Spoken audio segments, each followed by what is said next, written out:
All right, the United States is struggling. Our school systems are struggling. We're being inundated with illegal immigrants. Students are falling further and further behind. The economy, most Americans are falling behind on their bills. I want to go through some of the biggest news stories with my special guest, Terry Schilling. Terry, thank you so much for joining me today. Thanks for having me, Stephen. So, just some background. Terry is the head of the American Principles Project, which helps hold politicians accountable for the way that they behave, the way that they vote, keeping family at the forefront of good policy making. I want to go through a clip from Fox News about the recent debate a few nights ago. And how independents reacted to this, because the mainstream media keeps telling us Trump did a terrible job. Kamala Harris is winning. Oh my gosh! Now we have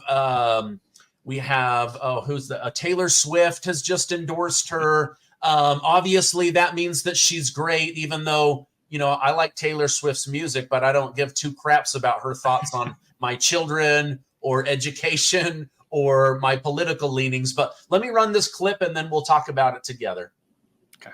She's going to do this. She's going to do that. She's going to do all these wonderful things. Why hasn't she done it? She's been there for 3.5 years. They've had 3.5 years to fix the border. They've had 3.5 years to create jobs and all the things we talked about. Why hasn't she done it? She should leave right now, go down to that beautiful White House, go to the Capitol, get everyone together and do the things you want to do, but you haven't done it, and you won't do it because you believe in things that the American people don't believe in. So some context. This is Trump's closing statement at the Trump-Harris debate hosted by ABC News. The yellow line represents independent voters. The red line is Republican voters, and the blue line is Democrat voters. It's very interesting. You can see when he starts talking about making America great, making America safe, protecting the border, and you see this giant spike, right? And then he's able to hold people's attention when he says, they've had 3.5 years to fix this stuff. Why hasn't she done it? And you can see he just holds that body of voters' attention. Meanwhile, Democrats are like, we don't care that she's ruined the economy. We don't care that she's done nothing. And it just continues to drop further and further. What are your thoughts on this clip up to this point, Terry? Well, it's fascinating because, we've actually conducted focus groups. And so I kind of know like the background for how these things work. Basically, everyone has a dial in front of them. And when they like what the politician's saying, they start to turn it to the right, and they turn it up, and that's when you see those yellow and red lines going up. But then when they don't like it, they turn it down, and they're going down, left. The Democratic line is the most interesting to me, right? Because it says to me that, basically they're hearing him say, like, why hasn't she done it, right? But they're not going all the way down. They're kind of like, yeah, that's why haven't they done it? Like he has a really good point there, right? And obviously it resonates with the independents and Republicans. And I would argue based on these lines and how they're not diverging very far apart, he's kind of working with Democrats. He's got a solid argument there. So that's basically my take. I think it's a very strong closing argument. I will say, I think the big thing missing, and look, Trump's a mastermind at branding. He understands how to speak to the American people in ways that I don't. He's much more talented than me. But I just think that the one thing that's lacking is this optimistic, positive vision for where he wants to take the country. And essentially, he is arguing that we want to go back to where he was taking the country just 4 years ago. And I think that that's a strong argument. But I think that if he were to add just a little bit more about what it would look like under a Trump presidency versus a Kamala Harris president. He's doing great at telling people what it's going to look like under Kamala Harris. It's more of the same we've been getting. But just talk a little bit more about his positive vision, because it is a positive vision. It's a very good vision. And let's sell this to the American people. I think that's the one thing that he missed on this debate the other night. Yeah, no, that's a good point. I mean, he could have said, and I'm just spitballing off the top of my head, he could have said something like, hey, when I came in, gas prices under Barack Obama were at the highest they had been. And I was able to get those down by unleashing American energy, by taking this beautiful country that does the cleanest refinery of fossil fuels in the world and give the cleanest gas and oil to the American people and make us energy dominant. We're going to do that again. We did it before. We can do it again. Her track record is they shut down pipelines. They make gas more expensive. They make oil more expensive because they're beholden to these climate change agenda people. We're going to make America more affordable again by pumping as much oil and cleaning it up cleanly. You know, like you're right. I think he could have just taken those policy ideas that really resonate with people and put that optimistic, we're going to get people working, we're the best at doing this, and remind the American people, like, nobody does it better than America, right? Like, if we're going to use fossil fuels, do you want them coming from Venezuela, or do you want them coming from the Gulf of Mexico, off the coast of Texas or Louisiana? Like, we do a really good job. I agree with you. So let's, go ahead. Good. Well, I was just going to add, and I would go a little bit further, because I do think that families are going to be ultimately what decides this election, not in terms of the 50-50 split, but he needs to take the support he's getting from married people and people with children. He's already in the upper 50s with these people, but he needs to get it to the closer to 60 and a little bit over 60. If he's able to do that, he will win this election handily. Families are the largest voting bloc in this country. So talk about what his election will mean for families. Parents, you're not going to have 40-year-old kids living in your basement anymore. 40-year-old kids, you're going to be able to afford to move out of your parents' basement. You're going to have jobs. You're going to, paint this picture and put it into practical terms. It's not just, you'll be able to afford groceries again. You won't be putting on credit card debt to pay your medical bills and your grocery bills and your gas bills. So I completely agree with you. I think he needs to talk about it, appeal to families more, really give families a vision for what your administration means for them. Yeah. You made me think about the surprise win of Governor Glenn Youngkin in Virginia, right? You had, I think his name was McLaughlin, something like that. He was the Democrat. He was positioned to win.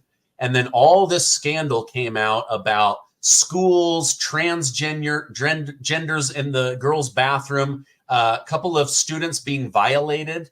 And then they tried to cover it up and lie. And all of a sudden, Glenn Youngkin appealed to the American mom, to the American family. And all of a sudden, boom, everything switched on a dime. And next thing you know, he's the governor of Virginia. Is that kind of what you're saying, as far as if you can really inspire the American family, they'll get out there and vote? Right. And that's the other aspect. You can't just paint the economic vision, paint the cultural vision. Parents, you're not going to have to really worry about what's going on in your kids' schools, because I'm going to clean it up. Right. And that's what's beautiful about the Make America Healthy Again slogan.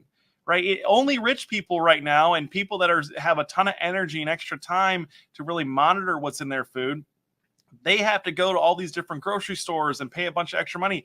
That should just be the standard. Healthy food, healthy schools, vibrant schools that are teaching our kids how to learn and how to do math, or how to read and how to write and how to do math again. Let's get back to that and stop indoctrinating them. Paint that picture culturally and economically. Yeah. Okay, let's finish this. And then I want to come back to that, Terry, because I read some very disturbing things. But let's finish up this clip. Okay, so you had a fairly large portion with hand dial. So everybody's like doing this real time. You're getting it. What was going on there? So I think this was an exercise of framing. And I think this is one of the best things that Donald Trump did last night, was he framed something that people are going to remember, which is, if she's saying that she's going to do all these things, why hasn't she done it in the last 3.5 years? And it's a question that a lot of voters had. And I think it's also the question a lot of Democrats have. So you didn't see Democrats go as low when he was talking about that, because they want to know, what is going to be different now? What are you going to do different? And it was a very, very smart exercise in framing. He should have done it earlier. This is his closing. It could have done it often and all throughout, because I do think it was one of the most powerful things he did. All right. Yeah, I agree with her. I think he could have used that idea of framing all along. Do you remember what it was like under the Trump administration? Extra money, vacations, gas was affordable, groceries were affordable, rent was affordable. The American dream was accessible to a lot of families out there. Instead, Kamala kept baiting him into, oh, crowd size and, whether Afghanistan was his fault. He got baited, and unfortunately, just being human, we can all fall into that. He fell into that. But I think that framing, like you said, he didn't lose as many Democrats as you would have expected, but he grabbed that independent voters' ideals, and they were like, ooh, okay, wait a minute. I think I actually like what Trump is saying. Let's do a quick commercial break so I can tell people about today's video sponsor.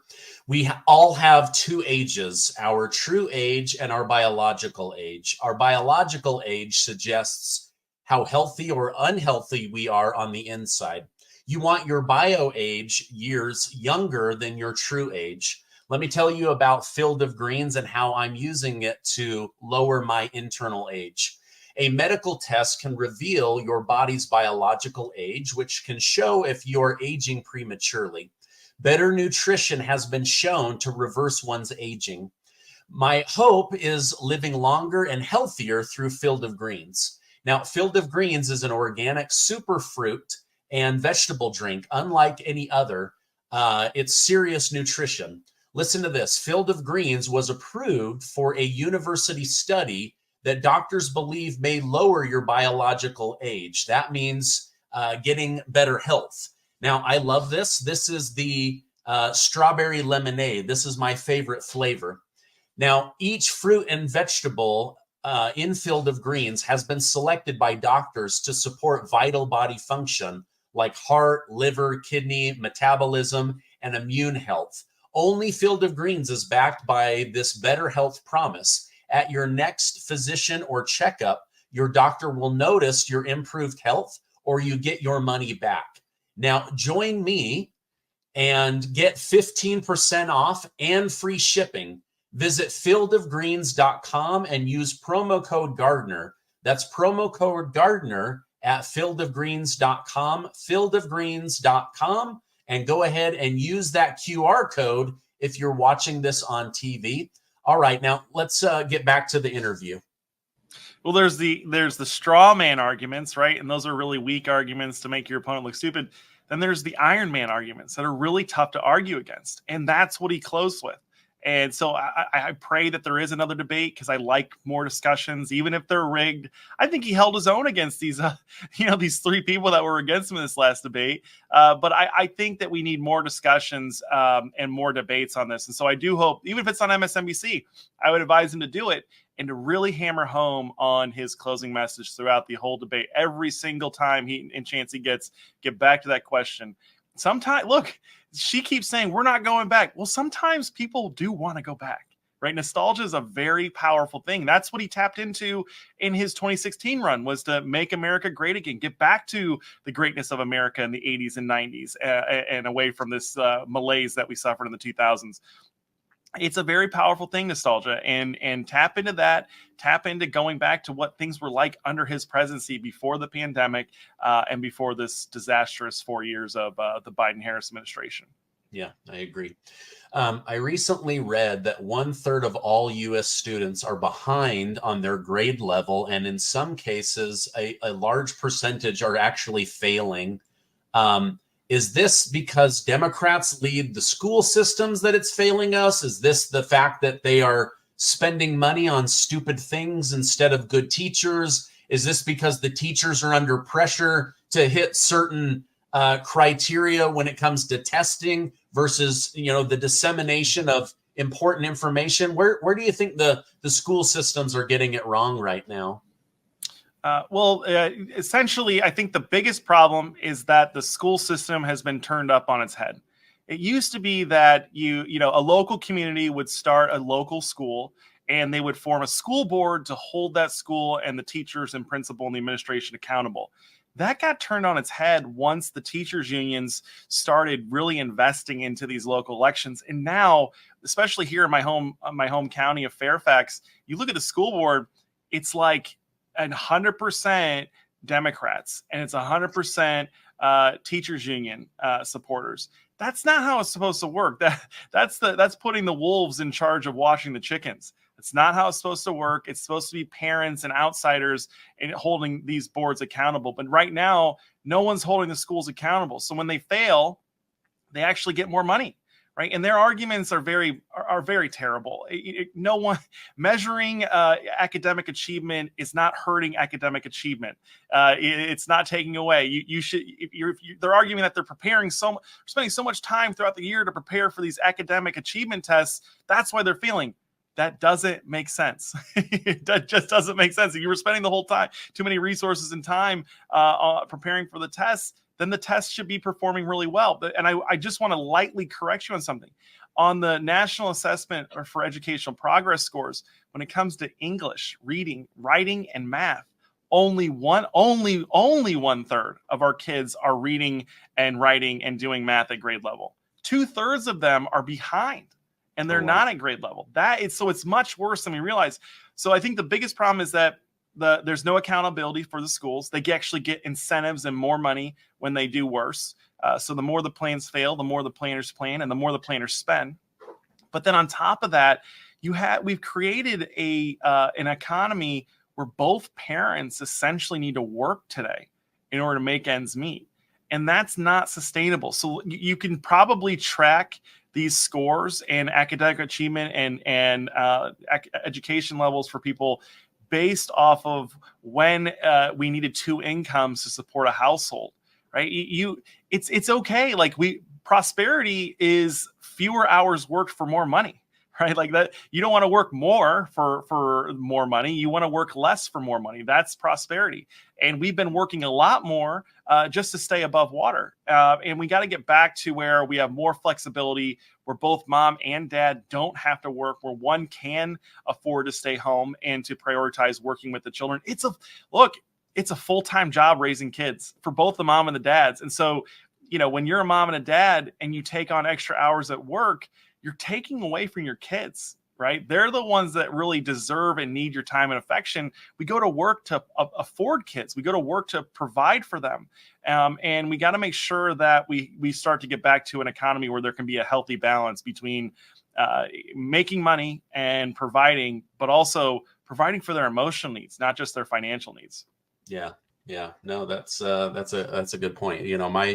In our household, we've been fortunate that my wife has been able to be at home with the kids. She does run a business on the side and she likes it. But for the most part, we made a decision very early on that we were going to support my career and put, our eggs in that basket. And it's been pressure on me to be able to do that. But with that pressure has come opportunity and progress and increased skill set. So, I definitely have, seen that for myself. Your group is going to be spending $18 million to positively have an influence on the election. What can you tell us about that? Where's that money going to go? So primarily the money is going to be going into the top 7 battleground states: Arizona, Georgia, Wisconsin, North Carolina, Pennsylvania, Ohio, and Montana. We have 4 core states for the presidential: Arizona, Georgia, Wisconsin, North Carolina. If we win those states, we will win the presidency. That's where we fell apart last go around.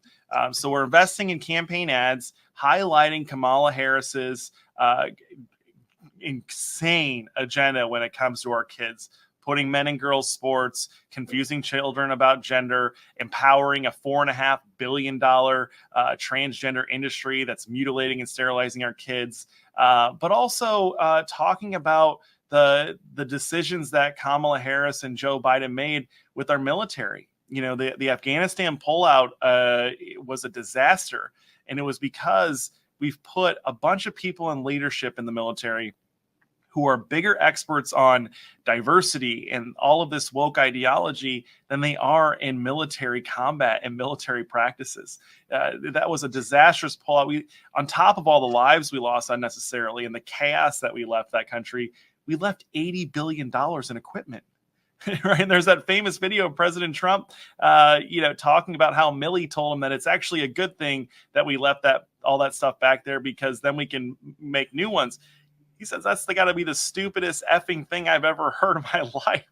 It's exactly right. So we're running campaign ads in these targeted states, going after swing voters, but we're also investing in some key battleground states for the Senate because it's not going to do us a lot of good just to reclaim the White House. We've got to make sure that we have a majority in the Senate so that we can actually get some of our legislation passed. Yeah, let me look something up here really quick, Terry. I just read this morning and I want to quote it correctly. Okay, here we go. According to the Poly Markets betting, Republicans have a 74% chance of taking back the Senate. So, with folks like you and others specifically strategically targeting these areas that we need in order to take back the Senate, you're right. I believe Trump is going to win. I believe the numbers indicate that he's going to win. Maybe not the popular vote, but through the Electoral College. And that's all we need, right? And then potentially J.D. Vance for 4 to 8 years. Imagine conservative values taking over the country for almost a decade. I think we could see a completely different America. But I appreciate what you guys are doing as far as really targeting those swing states, but also targeting those seats so that Trump and the Senate and the House have the best chance of actually passing good legislation that benefits America, the working class, and American families. I wanted to watch a clip with you. This is J.D. Vance on the Sean Ryan podcast talking about government spending. Let me roll that. The people's government work better, which is maybe the most important thing. Interesting. With your discussions with President Trump and Elon Musk, is there any estimation on what percentage of the government we can see go away? I think when he took Twitter, it was he cut 80% of the workforce? Yeah, that's right. Okay, we're spending $2.4 trillion more from 2019 to 2024, and what are we actually getting out of it? I think a lot of that money. You can make a lot of that money go away. Or I shouldn't say go away, you can give it back to people who actually earned it rather than have it being misspent by government bureaucrats. I think you can fire a lot of, or at least, get rid of a lot of the federal workforce, right? I don't know if it's 80%, but it's a lot because look, there are a lot of people. I mean, look, if you go to Washington, D.C. right now and you go to the Social Security Administration, there are a lot of people who aren't showing up to work. And you know why they're not showing up to work is COVID. They're still doing remote work in some of these agencies. Like if your job is not important enough for you to show up and actually do it, then maybe you shouldn't be collecting a taxpayer check to begin with. And so I think there's a lot that you can cut. There's a lot of efficiencies you can get out of there. And I really do think you can save hundreds of billions of dollars, maybe even trillions of dollars just by making the people's government work more efficiently. Perfect. All right. Can you imagine cutting the budget by hundreds of billions or $1 trillion? You have Democrats that are always saying we need to raise taxes in order for the government to do better. You have Republicans saying, no, we need to cut taxes. Whenever somebody tells me that they need more tax revenue, all I can think about is you guys, manage our money so poorly that you need to steal more of it from us. Taxation is theft of our hard-earned money, time away from family. What were your thoughts on J.D. Vance's comments? First of all, I think JD's exactly right. There is so much waste in our federal government, and this is what I live every day. When I first started in D.C. Commuting to work, it would take me about 45, 50 minutes to get to work. When COVID happened, there was a huge shift in my commute. It like basically dropped almost to half, and it still hasn't picked up. I got like a 30-minute commute, right? And what that tells me is that JD's exactly right. There are still a lot of federal employees who are staying home because of COVID. They shifted everything to be much more work from home, which I don't believe in work from home. I run a team. We're very close knit. We have to work together. We have to work with people. It's not healthy to stay in your house all day. You need to get out. You need to interact with other people. We are social creatures. But he's exactly right. And, when the first government shutdown happened in 2013, Rand Paul gave this speech talking about how he called up all of these federal agencies, the EPA, the Department of HHS and Department of Education. And he called up every place and said, hey, just curious, because you've had to furlough workers and lay them off. which percentage of your employees are necessary employees that you've decided not to lay off? They said 3%, 5%, 6%. So he was saying basically that 95, 93% of federal government employees were non-essential. That was the exact term that they used, was non-essential employees. Let's get rid of these people. They aren't making our lives better. JD's exactly right. We're spending $2.4 trillion more dollars a year. I think the federal budget's over $6 trillion a year now. That's so much money. I think it's hard for people to really fathom. Every trillion is 1 million millions, right? That's a lot of money. And so we have 6 million millions going out every year. And for what? What are we getting out of it? We're getting illiterate children. We're getting extremely expensive healthcare. My healthcare premiums for my family, when I was first married, for an HSA account, it was $400 a month, and after $10,000 deductible, everything was covered. Right, so that we've now it's over $2,500 a month. This is insane, and I still have a $6,000 deductible. Right, so it's $2,300 a month plus a $6,000 deductible. That's insane. We're not getting anything out of it. The federal government is stealing from us. I saw the Reagan movie a couple weeks ago, and one of the most interesting things was when Reagan first got elected, they were trying to solve the budget deficit, and he came in, brought his whole team of advisors, and they said, we would like you to consider what we adding some tax enhancer or some revenue enhancers.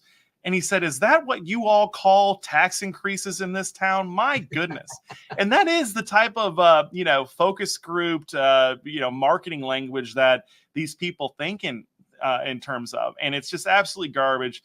There's a lot, but even more so, Stephen, it's not just the waste. We pay a lot of people to do a lot of damage to this country. Right? We pay a lot of people in this country to hold up the ability of a duly elected president to be able to enact his agenda that the American people sent him to Washington, D.C. to do. This is what Trump dealt with from 2017 all the way to the end of his term, was all of these federal bureaucrats holding up not his agenda, but the agenda that the American people elected him to enact. And that's what's most damaging, and that's what's most harmful. So cut the waste, but first cut the damage, cut the harm. I would start from the top and go after all the people that are acting criminally and holding up the political will of the American people. Yeah, that's a good point, because JD Vance just said, listen, we need to probably deport between 15 million to 20 million illegal immigrants. That's an uphill battle. Why don't we start with 1 million of the criminals, the gangs, the mafias, the drug, traffickers, the human traffickers, anyone with criminal past from their home country, get all of those people rounded up and moved out. Same thing. Like, seriously, who needs to go? I don't know if you've ever thought about this, but do you think our founding fathers ever envisioned a time when the federal government would have over 2 million employees, the largest employer on planet Earth? I don't think it's supposed to be that way. No, it's not. And yeah, I was curious about this with the last government shutdown, how the current U.S. federal government compared to that of the Soviet Union at its height. And our federal government is way bigger than what a communist nation was at its height of their empire. It's embarrassing, right? The only difference is our federal workforce they don't just have as much power, right? The communists had a lot more power. These people have what's known as soft power. They're able to influence the media and put pressure on them. They're changing our hearts and minds every day. It's much more of a persuasion operation than it is a force. That comes later. That comes after they've secured enough power. But it's absolutely embarrassing, and there's way too much waste, but there's way too much harm being done by our federal officials. Yeah, no, I appreciate you pointing that out, because I had not thought about, I just think in terms of how much of my tax money is going towards stupid stuff, but I never really considered some of it could be stupid, but also stupid and harmful. So I think that's a really excellent point. Thank you for making that. Let's react to one more video together. I like to pull in I read so much news every day. I see so many videos, and then I try to compile the best ones. But let's react to this last one together. reporting from Reuters and the New York Times, they actually asked a number of undecided voters in key states, how did you view the candidates going in? How did you view them going out? Reuters, in fact, had 60%, I think it was 6 out of 10 voters, who said they moved towards Trump afterwards. And when they were asked why, they said, because Kamala Harris was evasive on her answers around the economy. And I think she flubbed a really key opportunity she had in that very first question when she was asked, are you better off than you were 4 years ago? And she didn't show a single really ability to connect with voters who are struggling right now in this economy and with the price of goods and groceries and gas. And she missed a real key moment there. So I like how this woman in the middle looks over here at the last minute like, no, don't. Why are we letting this guy talk bad about Kamala Harris? Let's watch that one more voters time. who are struggling right now in this economy and with over. the price Are we of goods really and going to groceries allow and gas. this? And she missed. That's right. That's right. That's great. So they did a word cloud of what people were saying about the debate, and the Trump had 2 words that tied: economy and border. Those were the tying words for Trump, and the number 1 word for Kamala was abortion. And so if this comes down to economic issues, I think Trump ends up taking more people. And according to this CNN panel and Reuters, they're saying 60% in the after said, wait a minute, we're leaning more towards Donald Trump than Kamala Harris after hearing both of them. Do you think that resonates? Do you think that the economic issues are perhaps more important to most Americans right now? I do. I think that, obviously jobs in the economy, I think our national security, our domestic tranquility, so to speak, for lack of a better word, I think those are all the top of everyone's mind. I do think, though, that for a certain subsect of voters, if you look at the voting chart based on marital status, married men solidly in Trump's column, married women solidly 55% in Trump's column, single men 52%, 55%, depending on the day, in Trump's column. Single women, my goodness, it's like 63, 64% in Kamala's column. We've got to address this, and we've got to talk directly to suburban women. I think that's where we get hurt the most on abortion. But you can't just get rid of all protections for the unborn. I think you need to go on offense. A lot of the debate the other night was all about how Kamala's main point, Trump's main point was Kamala will allow for abortions all the way up until birth and even after birth. And she and the moderators said, that's not true. There's no state in the country that lets you do this. And we won't have it up until the 9th month. And by the way, they said abortions don't happen in the 7th, 8th, and 9th month. That is not true. And the obvious example is, imagine being an unmarried woman who has a boyfriend, planning to get engaged, and then the boyfriend leaves her while she's pregnant in the 7th, 8th, and 9th month. You don't think a good portion of those women will go get abortions? You really think that that's not even going to be in their mind? Or if they're married and they're pregnant, 7th, 8th, 9th month, and the husband abandons them, you really don't think that abortion is going to be a consideration for a very scared and frightened woman who has just had an emotional whirlwind and a roller coaster pushed on her? Absolutely, it's going to be a consideration. But we're a better nation than that. And we should be protecting babies, at least in the latest stages of pregnancy, so that, just because men are abandoning women, that we don't also abandon women and their babies. We need to be there. And I think there is a conversation to be had. Trump's starting it right now. He's going on offense by highlighting the extremism of Kamala. But we've got to go a little bit further, I think, dig a little bit deeper and talk about what we're going to do to better support women in these type of situations, because it is scary. It is terrible. No woman should be forced to go through that alone. And that's why you have government in some situations to provide the support so that women don't even think of abortion as an option, because they have plenty of other areas of support, their families, their local communities, and yes, at a last gasp, the government. Yeah. Well, Terry, thank you so much for coming on. I've enjoyed this conversation. Tucker Carlson has said many positive things about American Principles Project. If people want to learn more, support you, follow you, where can I send people to learn more? It's just very simple. AmericanPrinciplesProject.org. You can sign up, get engaged, see our campaign ads, see all of our research. We just released an amazing report on the transgender industry. It's a $4.5 billion industry, and we show how much these procedures cost, all that. It's fascinating stuff. I really love it. And I've also got 7 kids, so you can learn more about my family and how this is a really, really big deal for me. And it's actually very authentic and sincere. Okay, well, I definitely need to let you go if you've got 7 kids, because I've got 3, and sometimes I wonder, how do I have a life outside of parenthood? But I love being a dad. Children are such a blessing. They really do grow you as a human, and so I'm grateful to God for the opportunity to be a father. Terry, thank you so much for coming on. I'm going to put those direct links down below, and I hope you have a great rest of your day.